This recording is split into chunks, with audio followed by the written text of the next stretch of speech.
So the issue of past pensions and people accruing pensions from previous places of employment is a huge hot topic right now. Clearly this has become more relevant in recent years due to the fact that auto-enrollment has meant that wherever you go and work, if you're not self-employed, you are going to be given a pension by your employer. And when you move on roles, you effectively move to an employer again, it gives you another pension. Now the system doesn't normally work in a way that you continue with the previous pot, you create a new one. Now imagine how many times throughout your working life you're likely to have moved house, not necessarily informed those pension providers that you've moved, therefore you've lost track of paperwork, you've lost track of the money you've accrued in them. Honestly, watching this, can you remember the first pension you started?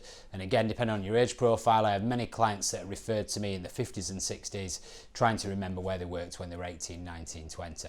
Very difficult to do at that time, and of course then trying to track down the company that may no longer exist, or the paperwork that you're required to find to ultimately understand what benefits you've accrued is often a minefield.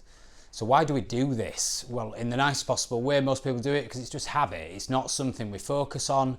We've got enough going on in our everyday lives to effectively build into our everyday that this is not something we tend to look at until we are approaching that retirement discussion, and then panic kicks in. My advice, my job often with people is to take that to one side and let's try and understand where we're at right now. The younger you do it, of course, the better, but it's never too late to understand it. Pull together your pensions in terms of understanding what you've accrued so far. Let's try and map out what you've got in the bag, as it were, what you've accrued in funds under management, and therefore where will you be at retirement from affordability point of view if you do nothing different than what you're doing already. But equally understanding what your forthcoming contributions from continuing to be employed are going to add to what you've already got. This of course expands into a whole different area, which is the first, second, third pension you potentially have had. Not only do we need to find out where it is, but where's it invested?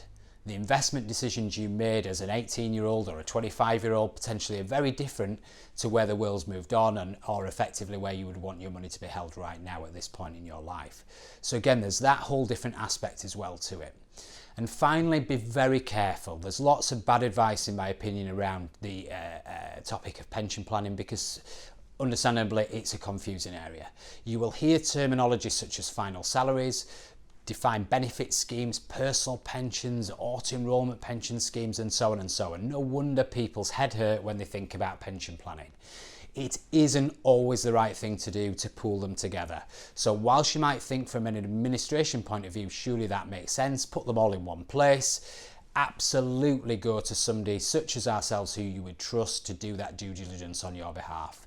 You must always check that no benefits would be lost or that you put yourself in a financially worse position by taking an approach that simply just feels to make sense to cut down on paperwork. That's often not the case. So again, you should do that thoroughly at outset in order to make some correct decisions moving forward.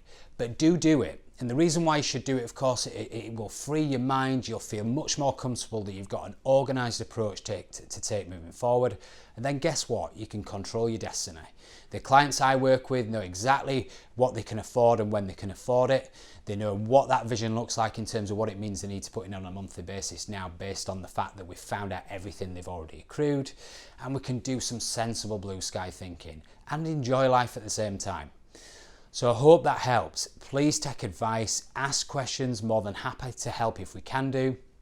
Don't be fearful of it. Come to somebody who will do all that research for you and gather the information. It's something we do a huge amount of, and you don't need to be paying a cost for that. That's something that me and my team ultimately will find out for you and give you a full debrief and report of what you've accrued. And again, very little hassle to yourself. That's something which use a professional to do. Make educated decisions, make informed decisions, and of course, then you can plan for the future. All the best.